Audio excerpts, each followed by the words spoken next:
il a donné l'un comme apôtre, les autres comme prophètes, les autres comme évangélistes, les autres comme pasteurs et docteurs. Pour le perfectionnement des saints en vue de l'œuvre du ministère et de l'édification du corps de Christ, afin que nous puissions tous parvenir à l'unité de la foi et de la connaissance du Fils de Dieu. Bien-aimés, ne nous conformons pas au siècle présent, mais soyons au contraire transformés par le renouvellement de la connaissance.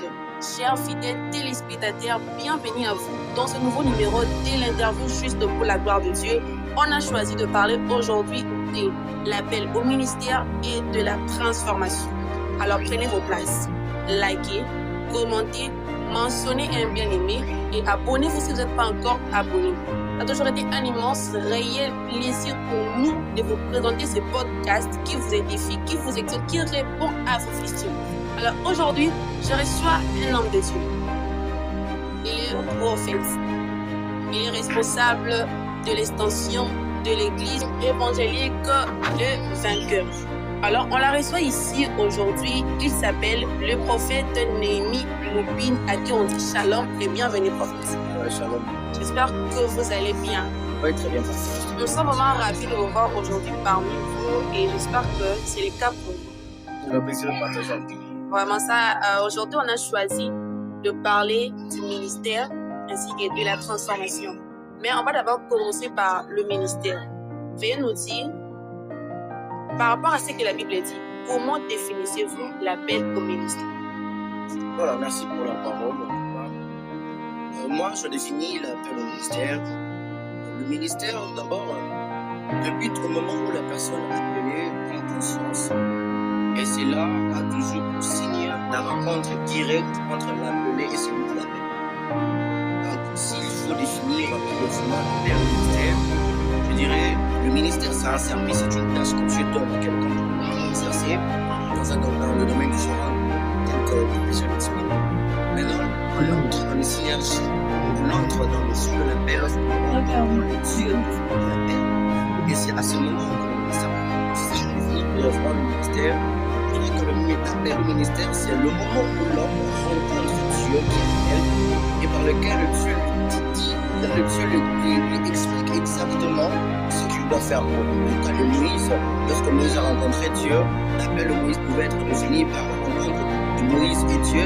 Et en ce jour, c'était le jour où Dieu avait expliqué à Moïse la clarité en fait de ce qu'il devait faire pour Dieu. Et c'est aussi un défaut pour Christ. Voilà. Donc, définir le ministère, je dirais, c'est un moment où l'homme rencontre le Dieu qui appelle et à laquelle le Dieu qui appelle l'explique avec clarité ce qu'il doit faire précisément pour lui. D'accord, merci. Et par là, je veux savoir, est-ce que tout le monde est appelé à avoir un appel au ministère? En fait, ce que nous devons comprendre, que celui qui appelle, c'est Dieu. Donc, parce que c'est Dieu qui appelle, nous n'avons absolument rien à dire là-dessus. Voilà, on peut interpréter par rapport à ce que nous avons besoin ou bien par rapport à nos origines doctrinales. Parce que selon le doctrine, chacun l'explique comme il veut. D'autres disent que les femmes n'ont pas droit au ministère. D'autres disent que la femme a droit au ministère. Et moi, je dis toujours une chose. En ce qui concerne la divinité de Dieu, c'est ce qui fait de lui Dieu. Et ce qui fait de Dieu Dieu, ce sont ses cachets. Ce sont des choses qu'il a, comme il dit à Jean, lorsque Jean a vu des choses, et il y a une partie dont Jean voulait écrire, mais l'ange dit n'écrit pas. C'est-à-dire, moi, j'appelle ça la divinité de Dieu. En ce qui concerne l'appel, c'est Dieu qui appelle. Parce que celui qui appelle, nous avons rien à dire là-dessus. Donc, ça veut dire, si tout le monde prend droit à l'appel, non, là, il est juste une question de Dieu qui appelle. Je vais conclure avec ça. Ok, merci beaucoup. Par rapport à cette passage biblique qui dit que Dieu, plutôt Jésus a fait des certains comme apôtres, d'autres comme évangélistes, docteurs, pasteurs, prophètes. Par là, j'aimerais que vous puissiez un peu nous expliquer. Nous sommes dans une génération où chacun fait un peu, comment je pourrais dire ça, prendre une foi. Par rapport aussi au ministère. Maintenant, comment savoir que je suis réellement appelé à un tel ministère, à un tel, pour ne pas taper à côté? Voilà. Déjà, on te fait gloire à Dieu pour ce moment, en tout cas. C'est me repasser vraiment à ces moments pour révéler les choses que le Seigneur a eu à m'apprendre durant les années que je fais dans le ministère. Je vais le lire brièvement. On doit comprendre ceci. Ce n'est pas un homme qui appelle, ce n'est ni ton père spirituel qui va t'appeler au ministère. Donc, et on ne devine pas un ministère, parce qu'aujourd'hui nous sommes dans une saison où les gens devinent le ministère. Parce que je vois, je suis prophète. Parce que j'ai l'art de gagner les âmes, je suis un évangéliste. Parce que j'ai un plan, je suis apôtre. En fait, les gens devinent le ministère par rapport à nos potentiels. Mais moi, je dis toujours une chose. L'appel, c'est Dieu qui appelle. Et parce que c'est Dieu qui appelle, la chose qui va te prouver que tu es appelé de Dieu, c'est souvent instinctif. Il y a quelque chose qui crie toujours en nous, premièrement. Comme l'a dit, l'Esprit de Dieu témoigne à notre esprit que nous sommes enfants de Dieu. Et c'est l'appel d'abord, c'est quelque chose que le Saint-Esprit dit qu'on va toujours commencer à crier dans le droit. Voilà. Et deuxièmement, les Dieu qui t'est appelé te rencontrera pour t'expliquer en fait ce que tu dois faire. Il est important avant d'intégrer le ministère, tu dois obligatoirement, nécessairement rencontrer ces Dieux qui appellent pour avoir la clarté de ce que tu dois faire. Donc ne devenez pas les ministères par rapport à ce que vous êtes capable de faire, mais entendez au moins la voix de Dieu.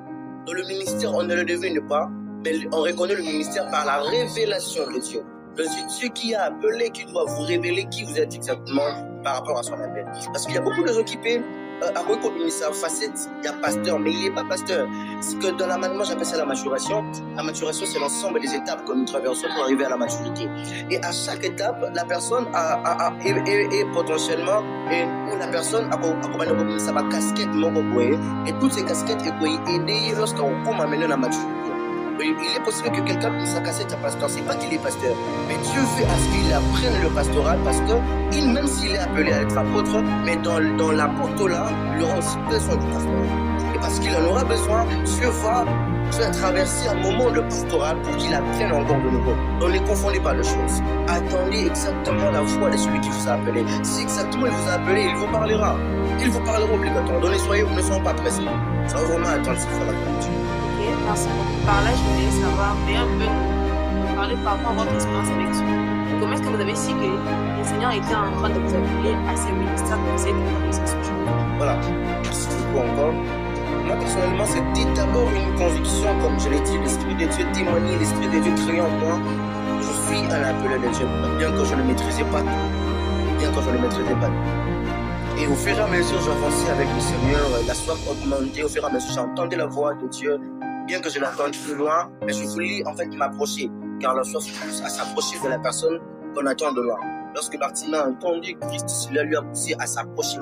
Je me suis approché de la voix que j'écoutais, et c'est là que c'est Dieu un jour, si en titre d'histoire, on aurait le dire un jour, je lui ai rencontré à Mangengengue où j'étais en retraite de 7 jours à Mangengengue, et c'est là que j'avais rencontré, c'était en décembre 2021, de 10 janvier 2022. On a contacté, on a célébré 7 jours, on a fait quand même une bonne année dans le combat. Et lorsque je suis descendu, le Seigneur m'avait déjà confirmé tout. Le Seigneur m'avait déjà ouvert de son sang. Il avait tout été passé. Et bien que j'avais dit à personne, et en rentrant à l'église, et c'est là, je dirais, quelques mois après, mon père vient m'annoncer que je rentre ça. Et c'est en décembre 2022, le 25 décembre 2022, que j'étais officiellement consacré de prophète. Mais tout a commencé dans le secret. Tout avait commencé au moment où j'avais rencontré Dieu dans les secrets. Donc c'est vraiment patient. Donc si je suis bien votre témoignage, vous avez dit, vous avez rencontré Dieu à Mangengengue. Alors que vous avez réussi en quelque sorte un établissement complet par rapport à votre appel. Mais avant votre descendance, vous avez rien dit même par votre personne. Mais après quelques temps, votre père vous annonce qu'il doit vous concentrer. Exact. Alors, j'aimerais que vous puissiez vous lancer ou bien donner un conseil à toutes ces personnes qui vont en qualité de consacration et même, ils appellent un pasteur qui leur consacre. Écoutez-moi, frères et sœurs. Dieu, c'est un Dieu d'ordre, un Dieu de désordre. La première chose que je voudrais révéler, c'est parce que lorsque Samuel a reçu l'appel de Dieu, Dieu a appelé Samuel, et Samuel a dit, Samuel est allé vers Élie. C'était pas à Élie de dire à Samuel ce qu'il devait faire. Mais c'était quoi le rôle? Élie devait juste coacher Samuel pour que Samuel entre en contact avec le Dieu qui lui appelle. Et nos pères spirituels, ou bien nos pères que Dieu a mis auprès de nous, ne sont pas des gens qui vont tout nous dire concernant notre ministère et notre appel. Mais ils sont la forme de coach qui vont nous diriger vers la foi de celui qui nous appelle. Parce que Élie était là, non seulement pour dire à Samuel ce qu'il devait faire, Mais le rôle d'Élie était de coacher Samuel pour que Samuel comprenne en fait que c'est la voix de Dieu qui m'appelle. C'est ça en fait. Ne vous précipitez pas. C'est exactement c'est Dieu qui vous a appelé. Et il parlera à Élie. Parce que lorsque Samuel est venu vers Élie, Samuel n'a pas dit à Élie que mais c'est Dieu qui m'appelle. Mais Samuel a dit à Élie, j'entends juste une voix. Mais c'est Élie qui confirme que c'était la voix de l'Éternel par son expérience. Automatiquement, Élie a poussé Samuel à aller à entrer en contact avec le Dieu qui l'appelle. Ne soyons pas pressés, frères et sœurs. C'est exactement ce Dieu que vous appelez. Il parlera à votre Père. Il lui dira ce qu'il doit faire. Ne précipitez pas. Ne vous précipitez pas. Portez des charges précoces, vous tuerez obligatoirement. Vous rappellerez de cette femme dont Salomon, qui était juge, avait jugé la femme qui avait un enfant et elle allait lui moiner un boutou. Mais qu'est-ce qui a fait à ce que la femme allait la moiner un boutou? Parce que bien qu'elle ait reçu un enfant, elle avait eu un fils, mais sa mentalité était toujours d'une fille qui n'a pas d'enfant. Parce qu'une femme qui a d'enfant ne peut pas dormir n'importe quoi, mais par son incapacité ou par sa manque de comprendre que j'ai déjà un enfant, ça lui a poussé à dormir sur son fils. Écoutez-moi, vous risquerez de dormir sur vos ministères si vous exagérez ou si vous le portez précocement. Soyez patient, Dieu vous le donnera au moment voulu. Dieu a de la patience pour que vous grandissiez en maturité et que vous soyez capable d'assumer les responsabilités qu'il va vous donner. En tout cas, courage à vous, force à vous, continuez encore et Dieu vous donnera. Ok, merci beaucoup, prophète. Merci beaucoup. Après le ministère, j'aimerais que vous fassiez partie. On a dit qu'il a donné certains comme. Parmi ces ministères, doit-on privilégier votre ministère et en écoute d'hommes? Nous sommes une église, mon église d'aujourd'hui, c'est une église basée sur des divergences d'opinion. Où nous voyons des gens s'entretuer juste parce qu'ils ne croient pas à la même chose. Mais moi, personnellement, je pourrais lancer un message à plusieurs chanteurs de Dieu. Parce que nous sommes l'avenir de demain. Et même à nos pères, s'ils nous écoutent. Dieu, c'est un Dieu de diversité. Dieu est très complexe. Dieu n'est pas dans le logique d'une personne. Non, Dieu est complexe. Et la divinité de Dieu, on ne peut jamais le sonder, on ne peut jamais le comprendre dans sa totalité. Cela veut dire quoi? On ne peut pas tous être semblables. La réussite ne dépend pas de la manière dont on est semblable, mais de la manière dont on est compatible. La compatibilité différente du fait d'être semblable. Tu peux être semblable de quelqu'un, mais ne pas être compatible. Et pour réussir dans le chemin, ils vont être compatibles, non semblables. Cela veut dire quoi? On peut tous être de la même manière, tous de la même personne. Nous ne le resterons jamais. Mais l'harmonie est basée dans la différence. L'harmonie est dans la complexité de choses que Dieu a mis en chacun de nous. Et nous devons les respecter et avoir la tolérance. Nous devons en fait tolérer chaque chose qui est à la place d'en haut. Si vous voyez, si quelqu'un, par exemple, il s'effie trop à quelque chose, c'est l'appel que Dieu lui a donné. Et c'est important qu'il fasse exactement ce que Dieu lui a dit. Et non pas ce que Dieu vous a dit. Peut-être ce que Dieu vous a dit personnellement, mais aussi être différent de ce que Dieu m'a dit. Donc ne m'obligez pas à faire les choses comme vous. Et de même, moi, je ne veux pas vous obliger à faire les choses comme moi. Et maintenant, c'est cette différence qui va créer ce qu'on appelle la compatibilité ou la complémentarité, ce qui fera à ce que l'église corps de Christ soit absolument unie. Imaginons si tout le corps de Christ est qui comme tout le monde. Comment on va marcher? On va voir ceux qui m'ont dit cette différence est créée la harmonie, c'est ce qu'on appelle la compatibilité. Donc, mettez chaque chose à sa place. Si toi Dieu t'a appelé, peut-être moi, ma couronne colo, sur une prophétie, nous c'est le prophétique. Mais laissez-lui avec le prophétique. Dieu sait pourquoi il lui a appelé à être là. Et si moi c'est la parole sur la profession. Non. Il disait pas ma profession là. Pour construire ta maison, tu n'es pas obligé de détruire celui d'une autre personne. Tu peux bâtir ton ministère tout en laissant en fait les autres faire les choses telles qu'ils sont appelés à le faire. Le bonheur n'est diminué par les partageants. Donc le monde est tellement vaste. Dieu a distribué le sphère d'autorité à chacun de nous, selon la grâce qu'on a reçue de Dieu. Et laissons chaque personne à sa place, chacun à son côté, ce qui fera l'harmonie dans Christ. En tout cas, soyons tolérants. Toute l'unité, toute solennité, parce qu'on doit pas la bonne chose. Dieu a absolument une raison, c'est les maladies malades. Il a absolument une raison, c'est les maladies. Il n'a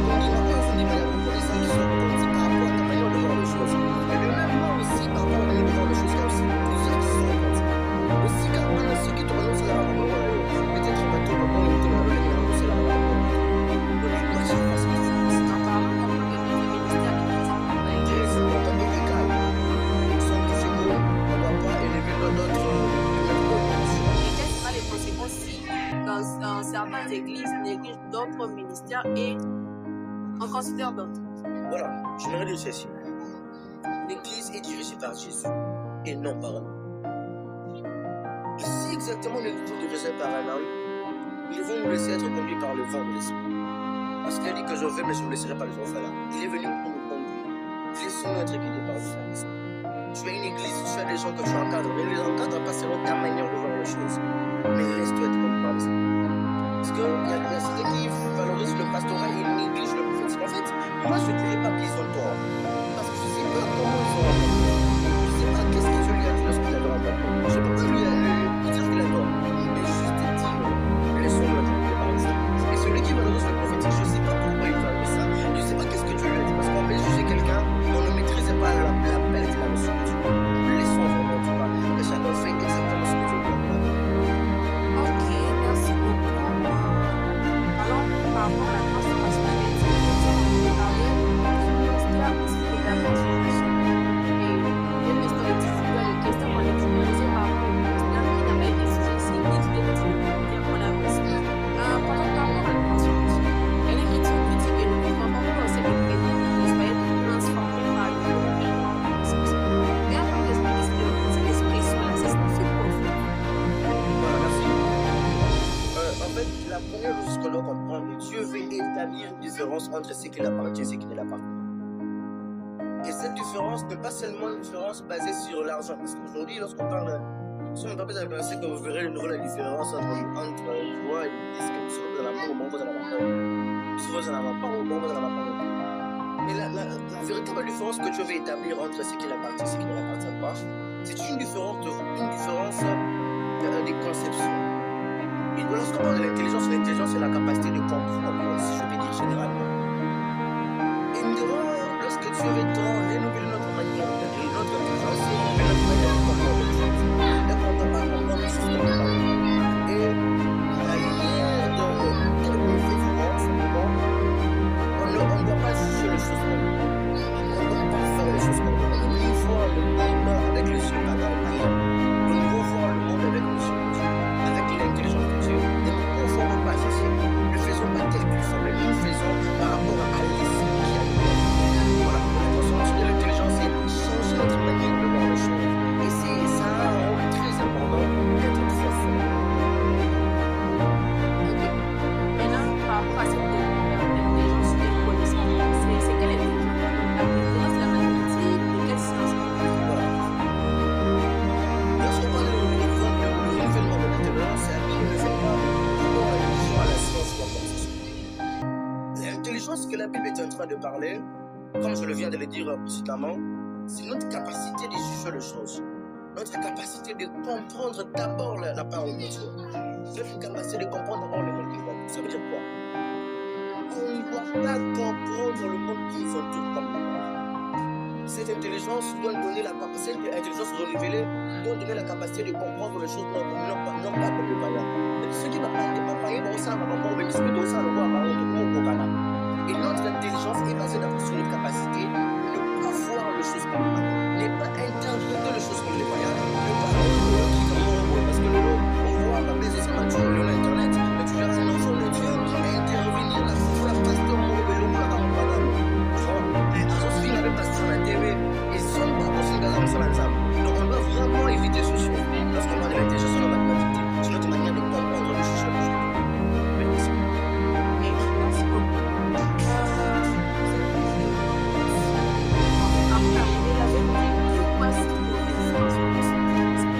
La transformation est donnée à toute personne qui veut. Tu n'iras jamais loin avec les seigneurs sans pour autant être transformé. Jacob a été béni par son père Isaac. Et il a entendu de comprendre ça. Jacob a été béni par son père Isaac. Et lorsque Jacob rencontre l'ange, Jacob dit à l'ange, je ne te laisserai pas si tu ne m'aimes pas. Et la question que je me pose, Jacob qui a été déjà béni par son père, mais c'était quelle bénédiction que Jacob demandait encore à l'ange? Par là, j'ai compris ceci. Jacob ne pouvait pas continuer ou aller plus avec les seigneurs si il n'était pas au préalable transformé. Parce que la bénédiction de l'ange était que tu es Jacob, mais désormais tu ne seras plus Jacob, tu deviens Israël. Cette transformation qui lui a permis d'aller plus loin avec le Seigneur. Donc il y a un moment où tu dois t'arrêter et transformer pour aller loin avec le Seigneur. Tout celui qui veut aller loin avec le Seigneur pourra obligatoirement suivre une transformation.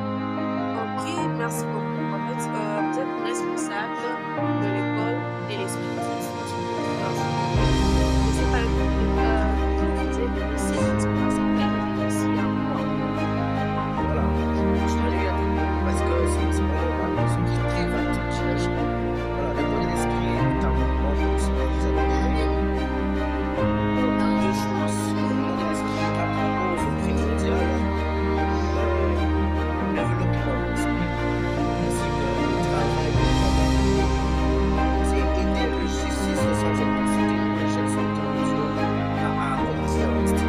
à accomplir une mission à laquelle Dieu les a appelés. Donc le corps de l'esprit n'a d'abord pu travailler le fonction de l'esprit parce qu'il a mis les termes de quelques uns ont fait donner le champ de l'homme, c'est l'esprit de l'homme. Donc même personne ne peut juste pour l'esprit. Et un homme ayant un esprit et à la facilité de comprendre le champ de l'esprit et aller trop loin de l'esprit. Donc, puisqu'on de l'esprit là pour travailler d'abord avoir un esprit évolué. Quand je parle d'un esprit évolué, un esprit éclairé pour comprendre la parole de Dieu ainsi que les réalités spirituelles. Et quand je parle de l'état d'âme, je parle de vaincre en fait les émotions, de vaincre la haine, la jalousie, le querelle, le dispute qui rentre entre nous. Parce qu'une personne qui a une âme pure, c'est une personne bien, c'est une personne en fait qui est digne d'être choisie par le Seigneur. Parce qu'avoir un état d'âme pur, c'est une des choses qui fait à ce que Dieu choisisse quelqu'un. Le corps de l'esprit là pour aider le jour, les apprendre les choses, les former, arriver en fait à revenir vers le statut. Merci beaucoup. Vous allez justement vous avez la liberté de passer un message dans ce que vous souhaitez. Maintenant. Je remercie d'abord merci.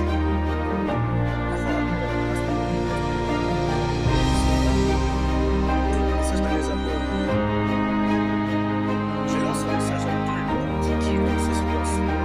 Le sacerdoce n'est pas le sacerdoce, ça s'appelle Saint-Magique. Ce n'est pas le mot.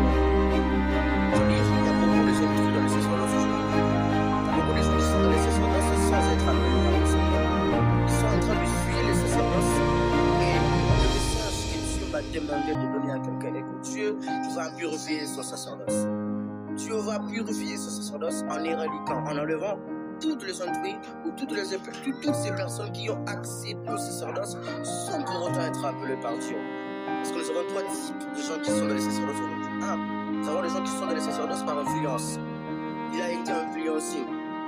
Il a été influencé à mon niveau, on a remis pasteur, a remis coordinateur à frère, ici, on a appelé les archbishop. Puis il est dans les sacerdoces par influence. Deuxièmement, il y a ceux qui sont par conviction. Ils sont capables de faire quelque chose, ils se disent que je dois commencer, je dois devenir ceci. Les troisième type de personnes sont les gens qui sont là par appel. Par contre, la sacerdoce par conviction personnelle. Par contre, la sacerdoce par influence. Par contre, assiduité. Bien sûr que Samuel était appelé de Dieu, mais Samuel était d'abord au service de l'Éternel devant son père Élie. Mais c'était au moment où Dieu lui a appelé qu'il était en train de se passer pour ça. Ne soyez pas pressés. Même lorsque j'ai reçu l'onction royale, même lorsque David a reçu l'onction royale, il était rentré encore dans la course pour être le brebis de son père. Parce qu'il savait que l'onction ne suffit pas. Il devait passer par des étapes pour acquérir la maturité et la capacité d'assumer les responsabilités de Dieu. Ne sois pas pressé. Il y a des moments où il y a des étapes que tu peux traverser. Et si seulement si c'est celui qui t'a appelé, il ne te laissera pas. Parce que Pierre était descendu dans l'eau par appel de Jésus. Au moment où il a voulu foncer, Jésus a étendu son bras pour le tuer. Si exactement c'est Jésus qui t'a appelé, il ne permettra pas que tu tombes. Mais si tu vas par tes propres capacités, tu finiras toujours par couler en nous de hommes. Mais si nous venons ou nous mettons nos pieds dans l'eau parce que c'est Jésus qui nous a appelés, il ne nous laissera pas tomber. En tout cas, soyez vraiment bénis et n'abandonnons pas. Aujourd'hui, faisons la différence. On est des jeunes serviteurs de Dieu, mais travaillons différemment. Tout l'année, sur les canaux. Restons juste à l'écoute de Dieu, car l'obéissance fait le sacrifice. Dieu prend plaisir à l'obéissance qu'au dans le porteur. Que Dieu vous bénisse. Merci, prophète, d'avoir répondu